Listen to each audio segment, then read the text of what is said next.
Hello friends, आज की इस वीडियो में आप सभी का स्वागत है। और हम लोग ये वीडियो को कंटिन्यू करते हैं 5 का दम मैथ का सेशन। और ये सेशन को हम लोग बेहतरीन अंदाज में देख रहे हैं। 5 बेहतरीन प्रश्न आपके सामने आएंगे जो आपके एएलपी टेक्नीशियन आरआरबी जेईई 2018 के एग्जाम में पूछा हुआ प्रश्न है। किस तरह का एग्जाम में सवाल आते हैं उसको हम लोग कैसे बनाएंगे। तो चलिए आज के सीधे पहला प्रश्न की ओर। और आज का सबसे पहला प्रश्न आपके सामने ये रहा। प्रश्न पढ़िए, उसके बाद हम लोग बनाने का प्रयास करेंगे आसान लैंग्वेज में, आसान भाषा में, आसान तरीका से।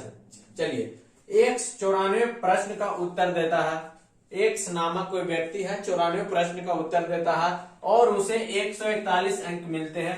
94 प्रश्न बनाया तो उसे 141 अंक मिला। यदि प्रत्येक सही प्रश्न के लिए 4 अंक दिए जाते हैं, एक सही होगा तो कितना अंक? 4 अंक मिलता है। और प्रत्येक गलत उत्तर अंक के लिए 1 अंक काटा जाता है। और अगर कोई प्रश्न को गलत आप बना रहे हैं तो 1 अंक आपका काट लिया जाएगा। तो एक्स द्वारा दिए गए उत्तर की संख्या क्या है, यानी गलत उत्तर की संख्या बताना है जी। देखिए क्या करना है, मान लिया जाए, क्या मान लेते हैं हम लोग, माना कि गलत उत्तर की संख्या, गलत उत्तर की संख्या क्या हो जाएगा? x हो जाएगा।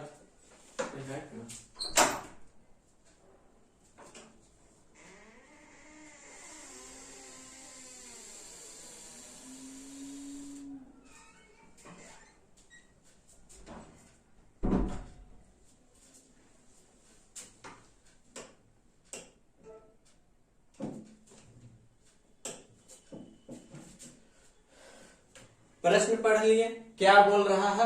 एक्स द्वारा दिए गए उत्तर की संख्या मालूम करना है। तो एक्स द्वारा गलत उत्तर, एक्स द्वारा दिए गए गलत उत्तर की संख्या पूछ रहा है। तो हम मान लेते हैं, माना कि गलत उत्तर की संख्या एक्स है। मान लिए कि एक्स है। आप बताइए जी, 94 प्रश्न अगर सही करता है 141 अंक मिलता है। यदि प्रत्येक सही प्रश्न के लिए 4 अंक दिए जाते हैं और गलत उत्तर के लिए आपका क्या करता है? 1 अंक काट लिया जाता है। तो आप बोलिएगा जी सर, प्रश्न से अकॉर्डिंग टू क्वेश्चन क्या होगा कि 94 प्रश्न का उत्तर दिया, यानी कि 94। अब 94 प्रश्न के उत्तर दिया जिसमें कुछ क्या है, प्रश्न गलत भी हो सकते हैं। तो गलत की संख्या क्या है? एक्स है। तो 94 माइनस एक्स कर देंगे ना, आसान से कर देंगे। और सही के लिए कितना अंक मिल रहा? 4 अंक। यानी कि 94 में से गलत घट जाएगा, यानी गलत संख्या क्या है? एक्स है। गलत उत्तर की संख्या एक्स है, तो 94 में से घटा देंगे। और सही उत्तर के लिए क्या मिल रहा? सही उत्तर के लिए 4 अंक मिल रहा, तो 4 से गुना कर देंगे। ठीक है। अब क्या करना है, माइनस क्या हो जाएगा? आपका गलत उत्तर की संख्या क्या हो जाएगा? गलत उत्तर की संख्या बराबर क्या हो जाएगा? आपका 141 अंक मिलता है, तो बराबर क्या हो जाएगा? 141 हो जाएगा। अब इसको गुना कीजिए, 94 एक्स गुना 4, यानी कि 94 में 4 से गुना कीजिए तो कितना आ जाएगा? 376 आ जाएगा। माइनस एक्स में 4 से गुना कीजिए तो माइनस 4x, और ये क्या है आपका? Minus x. बराबर क्या हो गया? 141 हो गया। अब 376 यहाँ है, 141 है, और ये 4x और माइनस एक्स, यानी कि ये क्या हो गया? माइनस 5x हो गया। माइनस 4x और माइनस एक्स को ऐड कीजिएगा तो क्या हो जाएगा? माइनस 5x हो जाएगा। और 141 माइनस 376 उधर जाएगा, तो अब घटा दीजिए। माइनस 5x बराबर क्या हो गया? 376 में से 141 घटेगा तो क्या आ जाएगा? यहाँ 5 हो गया जी। और यहाँ आपका 7 में से 4 जाएगा तो 3, और ये 2। अब काटिए, माइनस ये आ गया, माइनस माइनस काट जाएगा, प्लस हो गया। और ये 5 से काट दीजिए तो 5 चौको 20 और 5 7 35, यानी कि x बराबर क्या आ गया? आपका 47, 47। गलत प्रश्न की संख्या क्या हो गया? गलत उत्तर की संख्या 47। Option A is the correct answer. कैसे बनाएं, समझे, कॉन्सेप्ट को समझिएगा। आपको दिया गया था एक्स कोई नामक व्यक्ति है, 94 प्रश्न का उत्तर देता है जिसमें उसको 141 अंक मिलते हैं। यदि प्रत्येक सही उत्तर के लिए 4 अंक मिल रहा है और गलत उत्तर की संख्या के लिए एक अंक काट लिया जाता है, तो बताइए कि x द्वारा कितना उत्तर गलत दिया गया। तो मान लिया जाए कि x द्वारा गलत उत्तर की संख्या क्या है, x है। अब 94 को प्रश्न बनाया जिसमें कुछ गलत भी प्रश्न बनाए होंगे, तो 94 में से घटा देंगे वो प्रश्न को, और गुना सही के लिए 4 अंक मिल रहा है तो गुना 4 अंक हो जाएगा, माइनस गलत उत्तर की संख्या बराबर कितना अंक मिल रहा है, 141। उसके बाद कैलकुलेशन कीजिएगा, x बराबर क्या आ जाएगा, 47 आ जाएगा। वही आपका क्या है, गलत उत्तर की संख्या x है। एक और चेक करने का नियम, अगर ये सही है कि नहीं। गलत उत्तर की संख्या 47 है, गलत उत्तर की संख्या 47 है। 94 को बनाया जी, गलती कितना हो गया, यानी कि रॉन्ग हो गया। ये क्या हो गया, रॉन्ग हो गया 47 को। तो सही कितना बनाया होगा, 7, यहाँ 8 बचा, 8 में से 4 गया 47, यानी कि 47 को सही, यानी कि राइट 47 को बनाया होगा और रॉन्ग भी 47 को बनाया होगा, यानी कि 50-50 हो गया ये। अब चेक कीजिए, 47 को सही है और प्रत्येक उत्तर के लिए 4 अंक मिल रहा है, तो 4 से क्या कर देंगे, गुना कर देंगे। तो 7 को 28 और ये हो जाएगा 4 को 16 और 2 18, 188। लेकिन गलत उत्तर की संख्या के लिए एक अंक काट लिया जाता है, तो कितना क्वेश्चन गलत हुआ, 47। तो 47 घटा दीजिए तो क्या आ जाएगा, 8 में से 7 गया 1, 8 में से 4 गया 4 और 1, यानी कि 141 अंक। देखिए 141 अंक आ रहा है कि नहीं, और हम चेक किए तो भी 141 अंक आ रहा है, यानी कि 47 हमारा जो है गलत उत्तर की संख्या बिल्कुल सही है। तो आप इस तरह से चेक भी कर सकते हैं। ठीक है, बहुत आसान था, बस समझना है और उसको प्रैक्टिस करना है। जितना ज्यादा प्रैक्टिस कीजिएगा उतना बेहतर आपका मैथ, रीजनिंग सारा चीज होगा। चलिए दूसरा प्रश्न की ओर हम लोग बढ़ते हैं। आज का ये दूसरा प्रश्न, 76 किलोमीटर प्रति घंटा की गति से चलने वाली एक ट्रेन 450 मीटर लंबे प्लेटफॉर्म को 27 सेकंड में पार कर लेती है।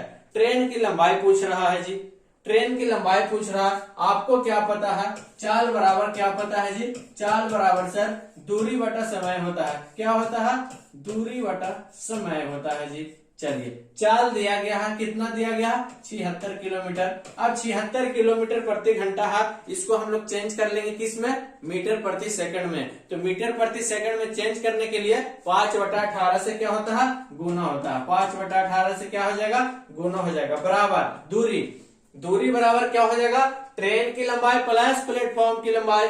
दूरी टोटल दूरी होता है, तो ट्रेन की लंबाई भी उसमें होगा और प्लेटफॉर्म की लंबाई भी होगा। तो एक ट्रेन 450 मीटर लंबे प्लेटफॉर्म को, यानी प्लेटफॉर्म का लंबाई दिया गया है, ट्रेन की लंबाई पूछ रहा, तो ट्रेन की लंबाई x मान लेते हैं और प्लेटफॉर्म की लंबाई आपको 450 दिया गया है।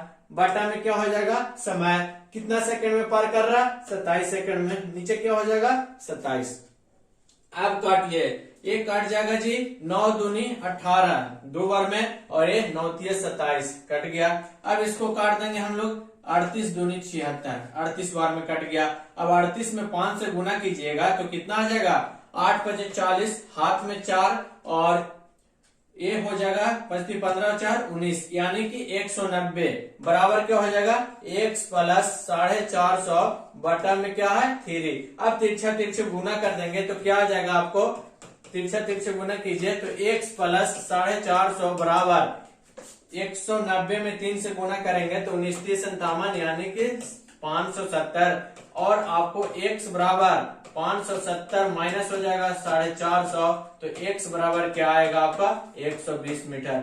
x बराबर 120 मीटर। x क्या था, ट्रेन की लंबाई था, और वही तो आपको ज्ञात करना है, ट्रेन की लंबाई 120 मीटर आया, तो ऑप्शन बी इज द क्या हो जाएगा, करेक्ट हो जाएगा। तो इस तरह से आप आसानी से बना सकते हैं। कॉन्सेप्ट समझ रहे हैं, आपको चाल बराबर दूरी बटा समय, ट्रेन वाली किसी भी तरह का सवाल है, आपको ये याद रखना है कि चाल बराबर दूरी बटा समय होता है। चाल आपको दिया रहेगा, दूरी भी दिया रहेगा, समय निकालना है तो समय निकल जाएगा, दूरी निकालने के लिए दिया जाएगा तो दूरी निकल जाएगा, समय दिया रहेगा तो इस तरह से आप आसानी से लगा सकते हैं। ठीक है, आगे बढ़ते हैं।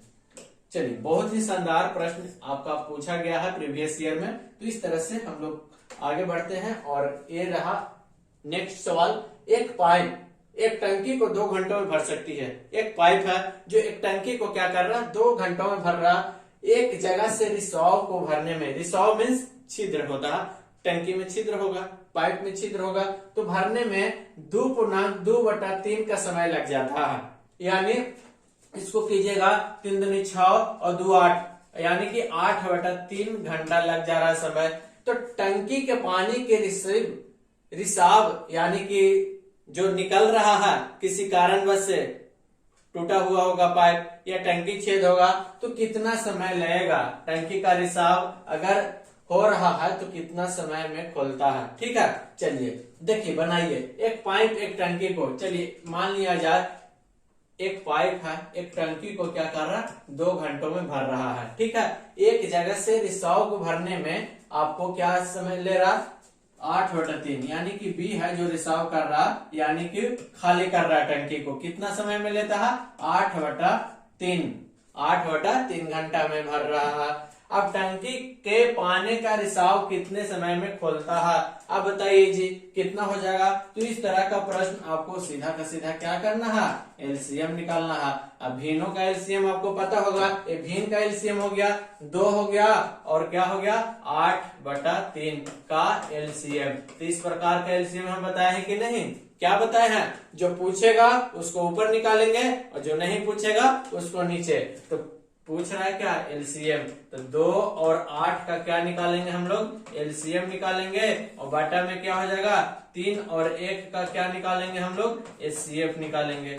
नीचे कुछ नहीं है तो 1 होगा कि नहीं, तो 2 8 का एलसीएम कितना हो जाएगा 8 हो जाएगा और 1 और 3 का एचसीएफ क्या हो जाएगा सर 1 हो जाएगा। तो इसका एलसीएम कितना हो गया 8 हो गया कि नहीं, 8/1 बराबर क्या हो गया 8। तो जो इसका एलसीएम निकल के आया क्या हो गया 8 हो गया। अब इसका एफिशिएंसी निकाल दीजिए, तो ए का एफिशिएंसी कितना हो जाएगा 4 हो जाएगा ए का एफिशिएंसी, और बी का एफिशिएंसी कितना हो जाएगा, बी का एफिशिएंसी बताइए।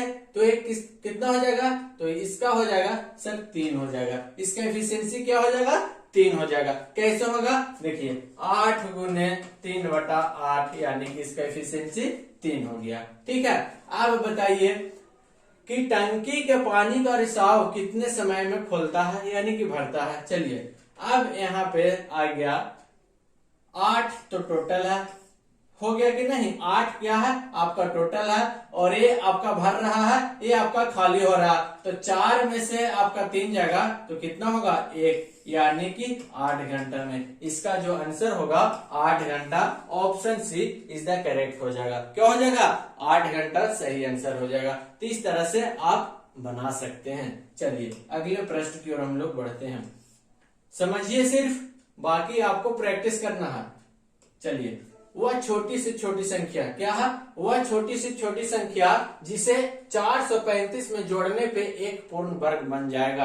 435 एक संख्या है, क्या है 435 एक संख्या है। वह छोटी से छोटी संख्या हमको ऐड करें, कौन सा संख्या ऐड करें जो पूर्ण वर्ग बन जाए। चलिए अगर हम 3 ऐड करते हैं तो देखिए तो 5 3 8, यहाँ बच गया आपका 3, यहाँ आपका 4, 438 किसी का वर्ग है नहीं है सर। अगर 8 ऐड करते हैं तो 435 में 8 ऐड कर देते हैं तो 8 5 13, आपका यहाँ 4 आ गया, यहाँ 4 आ गया। 443 किसी का वर्ग है तो बिल्कुल नहीं है सर, ये दोनों नहीं हुआ, ऑप्शन ए भी गलत, ऑप्शन बी भी गलत। सी चेक कीजिए, 435 में 6 जोड़िए तो 6 5 11 और 3 1 4 और 4 के 4। 441 किसी का वर्ग है तो बिल्कुल है, किसका है जी, तो सर 21 का वर्ग होता है 441। तो वो संख्या कौन है आपका, वो संख्या 6 है जो 435 में ऐड करेंगे तो पूर्ण वर्ग बन जाएगा। क्या बन जाएगा, वर्ग बन जाएगा। और 4 ऐड कीजिएगा तो 439, 439 तो किसी का होता नहीं है, तो संख्या 6 is the correct answer, option C. ठीक है, इस तरह से आप बना सकते हैं। तो बहुत ही शानदार प्रश्न पूछा जाता है, आप बस प्रैक्टिस कीजिए, आपके हाथ में रिजल्ट रहेगा। ठीक है, देखिए लास्ट प्रश्न देखिए, 4 संख्याएं हैं ए बी सी डी, इस प्रकार है कि उनका औसत 16 है। 4 संख्याओं का औसत क्या है 16 है। ए बी संख्याओं का औसत क्या है 9.5, क्या है 9.5, इधर आ जाइए जी। चलिए तो सी और डी का औसत पूछ रहा है, क्या पूछ रहा, सी और डी का औसत पूछ रहा है। चलिए जी, ए बी सी डी का 4 लोग हैं, उनका औसत क्या है 16, टोटल क्या हो जाएगा जी 4 गुने 16 यानी कि 64 हो जाएगा। ठीक है, ए और बी का औसत है, ए और बी का औसत कितना है 9.5, तो इसका कुल हो गया क्या 2 गुने 9.5 यानी कि 9 दुनी 18 19 हो गया सर। तो सी और डी का औसत पूछ रहा, सी और डी का औसत पूछ रहा, तो क्या हो जाएगा आपका 64 माइनस 19, और सी और डी का पूछ रहा यानी कि 2 से भागा कर देंगे। तो 4 में से 9 गया जी, यानी कि 14 में से 9 जाएगा तो क्या आ जाएगा 5 आ जाएगा। यहाँ बचा 5, 5 में से 1 गया 4 यानी कि 45/2 बराबर क्या आ जाएगा 22.5। इसका आंसर जो हो जाएगा सी और डी का औसत क्या हो जाएगा 22.5। Option B is the correct answer. समझे, ए बी सी डी का दिया गया था औसत, यानी कि कुल क्या हो गया 4 लोग था तो 4 से गुना 4 चौको 64। ए और बी का औसत दिया गया था 9.5, तो कुल क्या हो जाएगा 2 लोग था तो 2 से गुना। सी और डी का औसत पूछ रहा है, तो सी और डी का औसत निकालेंगे क्यों, इसमें से ए बी का दिया गया था तो ए बी का यहाँ से आपका पूरा का 64 है और ए बी का आपका कितना है टोटल निकल के आ गया 19, तो सी और डी का निकल नहीं जाएगा, आराम से निकल जाएगा। तो आप इस प्रकार बना सकते हैं। बहुत ही शानदार प्रश्न आपके प्रीवियस ईयर में पूछा हुआ है। इसी पैटर्न पे आपको आने वाला एग्जाम में भी प्रश्न आ सकते हैं, तो प्रैक्टिस ज्यादा कीजिए और हर एक चैप्टर को खूब अच्छे तरीके से प्रैक्टिस कीजिए और एक भी प्रश्न छूट ना पाए। तो इसी प्रकार लगातार वीडियो भी देखिए, अच्छा लगे तो शेयर भी कर दीजिए, कमेंट करके बताइएगा कैसा लग रहा है, कहीं पे किसी को दिक्कत हो रहा तो भी बताइएगा, अच्छा लग रहा तो सुपर जरूर लिखिएगा। तो अगले वीडियो में हम लोग मिलते हैं, तब तक आप देखते रहिए। Thank you.